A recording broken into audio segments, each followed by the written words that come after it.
Today, Friday, November 15th, 2024, we have a brand new retail and shared hobby exclusive product in 2024, Topps Holiday. And in this video today, I'm going to be going over my top 10 most valuable cards in this product. So what's going on, guys? It's Grip and Rip. And before we get into it, I'm going to tell you, probably the last time to announce the giveaway, so get all your submissions in. We're probably going to announce the winner sometime early next week.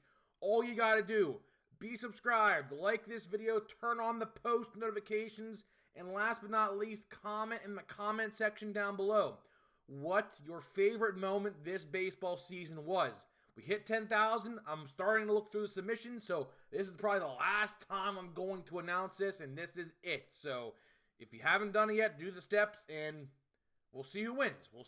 So there is that. So let's get into it. And before we even start, I will say, if anyone wonders if this is going to be a same list as other products, the answer is no. Because listen, we got some Rookie of the Year finalists in this product that I typically don't put in these lists. But since they are a finalist, I gotta put them in there. I got to. I feel obligated to. So this list is a little different than other ones. So keep that in mind. So let's get into it. So the first thing, obviously, I just wanted to show this cover art here.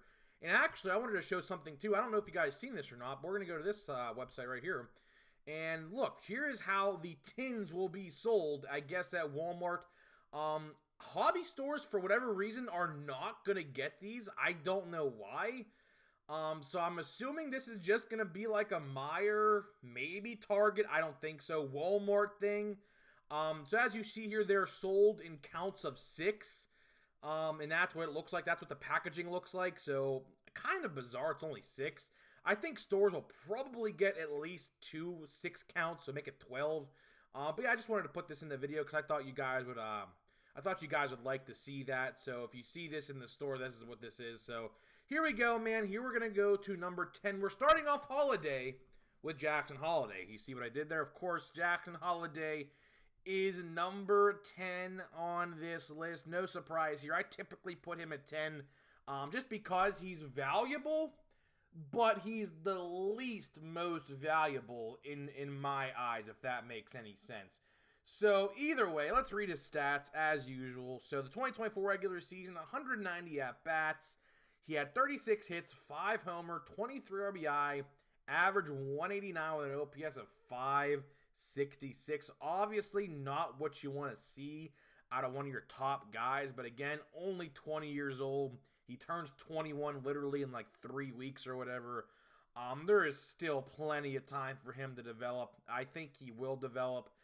They just really, I don't want to say the Orioles screwed over his development, but they kind of did. They kind of really rushed him now that you look back in hindsight. If you look back in hindsight and understand what happened to get to this point, they kind of really rushed his development. And looking back at it, he probably should have sat in AAA for at least half of the year. And realistically, if that would have happened, he wouldn't even be on this list. He would probably be in Series 1 of 2025 if that was the case. But yeah, next year I could definitely see a reality where he starts in AAA. Definitely I could see that. If he has a good spring, I don't know. But I could see a reality where they start him in AAA just to get his confidence back. Because I think it's a lack of confidence at the end of the day. And we'll see what happens with him. So either way, number 10 is Jackson Holliday. Number 9, this is a little different. We're going to Austin Wells. Austin Wells is number 9 on this list, a Rookie of the Year finalist. This is not going to be the only American League Rookie of the Year finalist. Spoiler alert, who's coming up, I guess, because the other one, Luis Gil, is not even a rookie card. Obviously, if you guys know, in 2022, his rookie card's actually in 2022 Topps Series 2, I believe. So yeah, he don't have a rookie card in this product, so he might win Rookie of the Year. I don't know. I'll give my prediction a little bit later down in the video, who I think is going to win on each side. But either way, let's read his stats. You got to realize, for a catcher, let's just read his stats here for a catcher. Let's see here. Regular season first, 354 at-bats, 81 hits, 13 homer, 55 RBI, 229 average with a 717 OPS. I will say that is very respectable. That is very, very, very respectable for a player that is a catcher for one and doesn't play every day too, because realistically, catchers do not play every day. Very, very few catchers nowadays, if any, play every single day. Just wear and tear on your body sort of thing. But either way, he is a finalist. Do I think he's going to win Rookie of the Year? Probably not. But, comparing the American League side to the National League side is literally a day-night's difference. I mean, you look at the finalists for the National League, which of course we will talk all about later in the video, and then compare them to the American League finalists. Kind of a day-night's difference, if I'm going to be honest. Like the National League's up here, and the American League's like right here. That's my opinion at least, but I don't know. Maybe you feel different. But at least that's my opinion. So either way, Austin Wells, and you can see his postseason stats there, really didn't have too good of a postseason. He had 2 home runs and 4 RBIs, so that's not terrible. But either way, Yankees, when it came to the World Series, they completely underperformed. Completely underperformed when it came to the World Series. So, what could have been, man? You never know. But I'll tell you one thing. Number 8, he knows what it is. That is Yamamoto. Yamamoto is number 8 on this list. I put him at 8 because he's a pitcher, and I don't like to really value pitchers that high on the list. And he's a World Series champ his rookie year. So I said, you know what? Let's put him on the list. He definitely deserves a spot considering he just won the World Series. So either way, let's go over his regular season and postseason stats. Regular season, 7-2. Didn't really play the whole year. He was injured for quite a bit. 3 ERA on the dot. 90 innings pitched. Strikeouts 105 with a whip of 111. So pretty solid regular season, all things considered, being out for like half the year he was out for. And then postseason stats, 2-0, a 3.86 ERA, and innings pitched of 18 2/3, strikeouts 15, so pretty much almost a strikeout an inning, but not quite. And a whip of .96.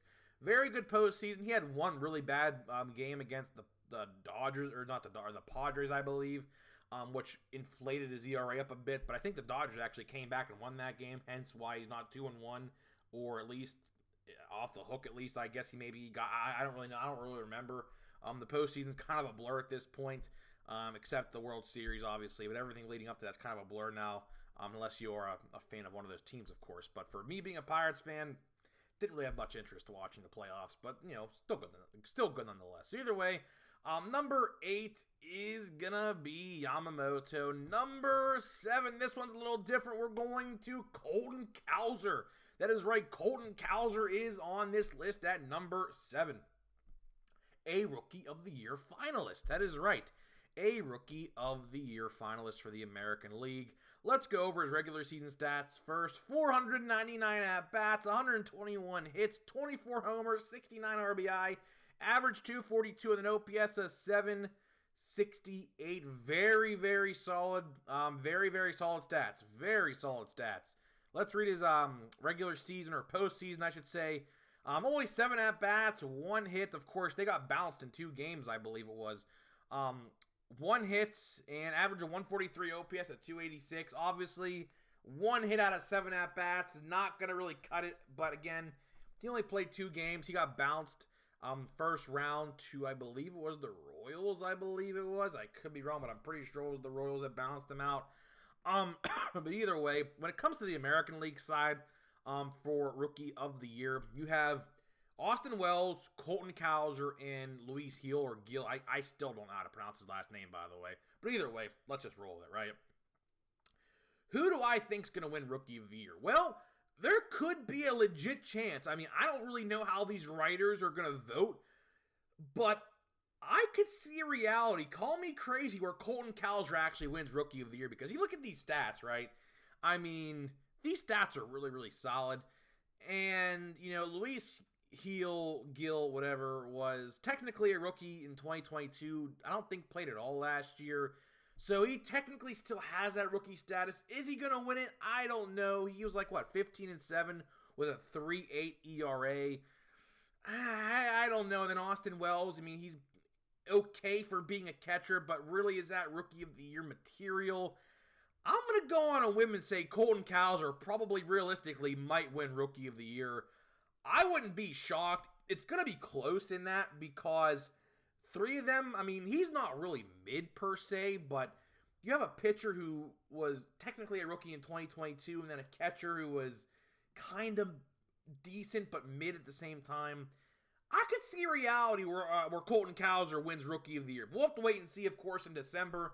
First week of December, they will announce the winners at the winter meeting, so we have a little ways to go until that happens, like about a 3-4 week time frame, so I will have to wait and see what happens there. Either way, number 6, we're going to Masyn Winn. Number 6, I will tell you, man, I have been keeping track at this point at the home screen of the Cardinals. Now we got Lars Nootbaar in a Christmassy design here. You can't really see it because my face cam's in the way, but there's a Cardinals ornament right above.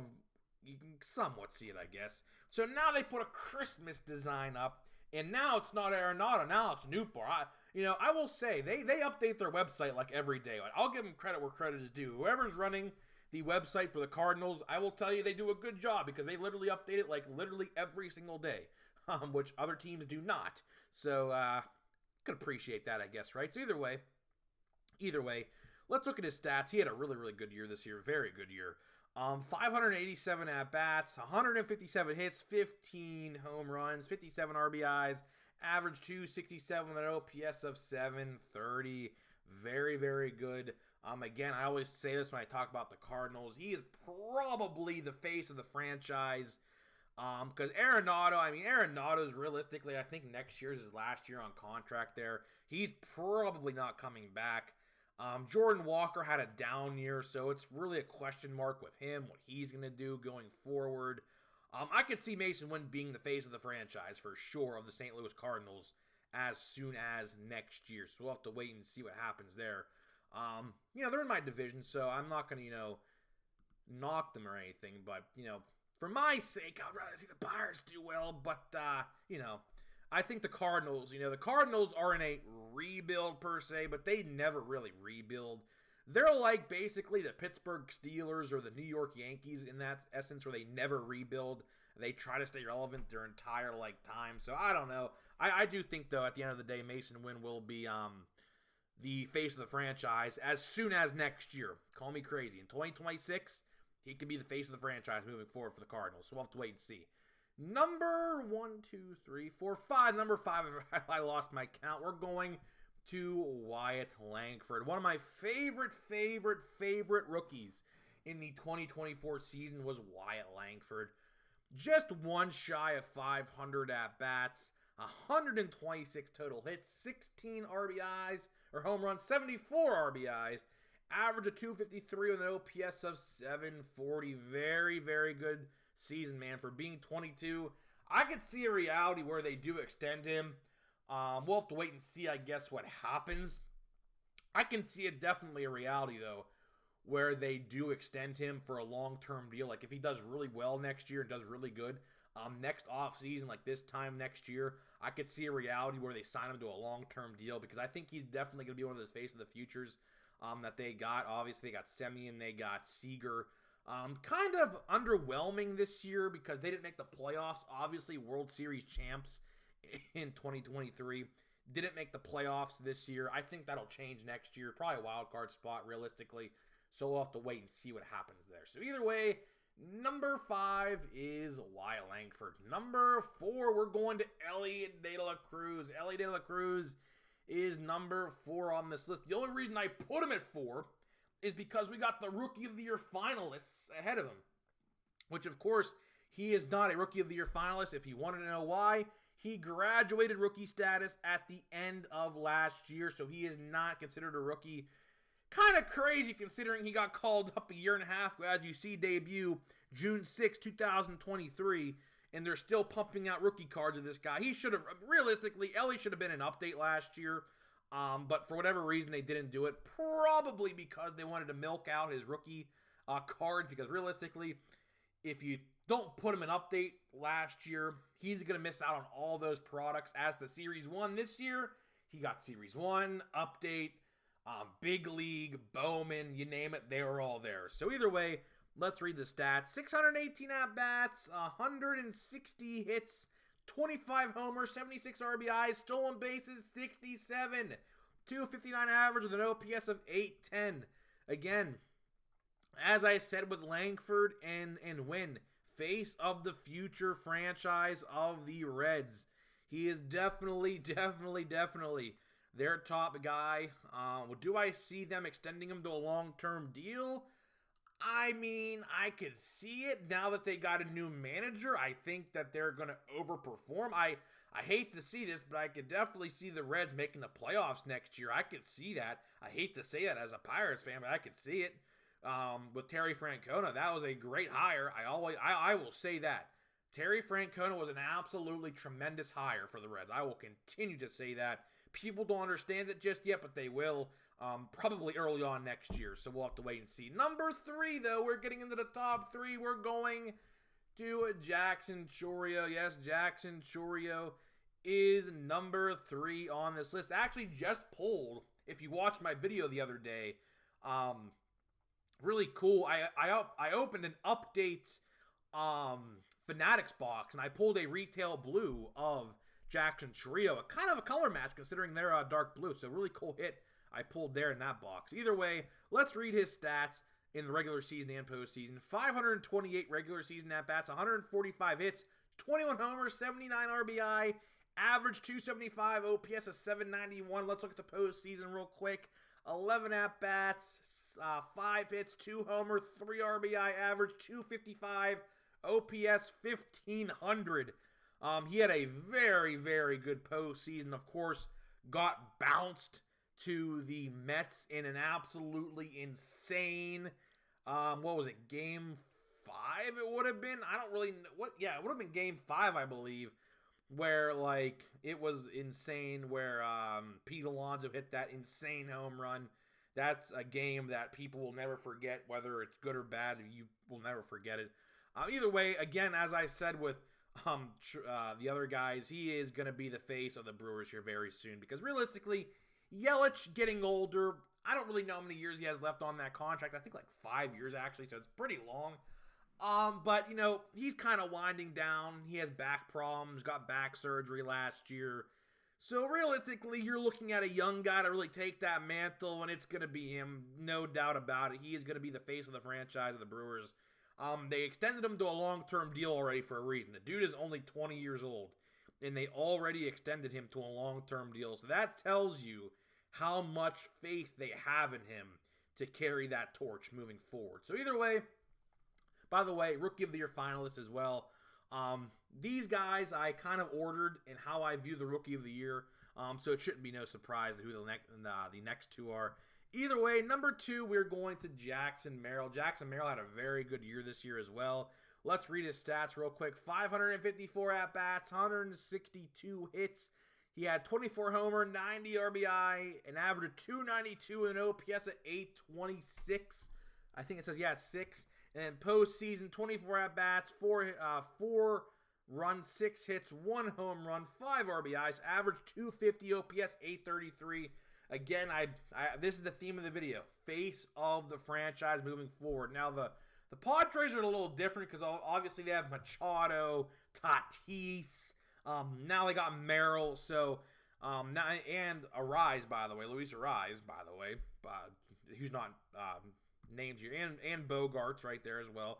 So, it is kind of crazy with all this talent that they got that they can't get to the World Series. It actually is kind of crazy. But again, you know, the Dodgers are in their division. Obviously, that's a juggernaut of a team itself. So, you know, obviously, you know, they have some uphill battles there. But either way, Jackson Merrill is number 2 on this list. Now, before we get to number 1, let me tell you about today's sponsor of the video.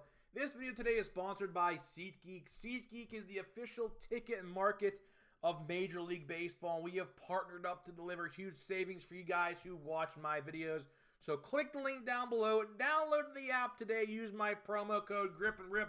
That is promo code GRIPANDRIP at checkout to save $20 off your first purchase only on SeatGeek.com with my promo code GRIPANDRIP. So big thank you to SeatGeek for sponsoring this video. Now let's get into number 1. This should not be no surprise. It's Paul Skenes. Paul Skenes is undoubtedly going to win Rookie of the Year. Obviously, Skenes, Merrill, Chourio are the finalists, and this is exactly how I see the voting go. Realistically, you could probably flip-flop Merrill and Chourio. I don't think that's going to happen, but again, I said it earlier in the video, National League rookies up here, American League Rookie of the Year down here. So, any one of these guys has a legit chance to win Rookie of the Year, but again, Paul Skenes was just so dominant. I would be floored if he did not win Rookie of the Year. I mean, let's look at these stats. 11-3. An average or ERA of 196. Innings limit of 133 on the dot. 170 strikeouts would have easily surpassed 200 if he played the entire year. He probably would have got 5 more starts, 6 more starts. I think he could have easily surpassed 200 strikeouts in a whip of .95. How do you say this guy is not Rookie of the Year? Because here's the thing. You are going to set a precedent going forward if he doesn't win Rookie of the Year. You're going to tell every rookie pitcher from this point on, you can't win Rookie of the Year unless you're better than Paul Skenes. So it's common sense to me. And he's up for Cy Young, by the way. He has 2 award finalists. Do I think he's going to win Cy Young? Probably not. That's Chris Sale. I think at the end of the day, Chris Sale will take that one home. But just for the fact that he's a finalist in the Cy Young should solidify pretty easily he's Rookie of the Year. So we'll have to wait and see on that. But either way, guys, hopefully you guys enjoyed this video on 2024 Topps Holiday. Have a good Christmas if this is the only video you're going to see of me between now and then. Of course, I upload every single day. We do a different video every single day. We have multiple more Topps products coming out by the end of the year. So, of course, you will see me on the computer quite a bit. Next time you'll probably see me on the computer is probably Bowman Draft. Bowman Draft comes out December 4th. And that is probably when the next time I should say you're going to see me, unless they release something in the middle there, which I don't know if they will or not, but I don't know. So either way, guys, I'm getting out of here. Let me know your top 10 list down below, and I'll see you guys in the next one.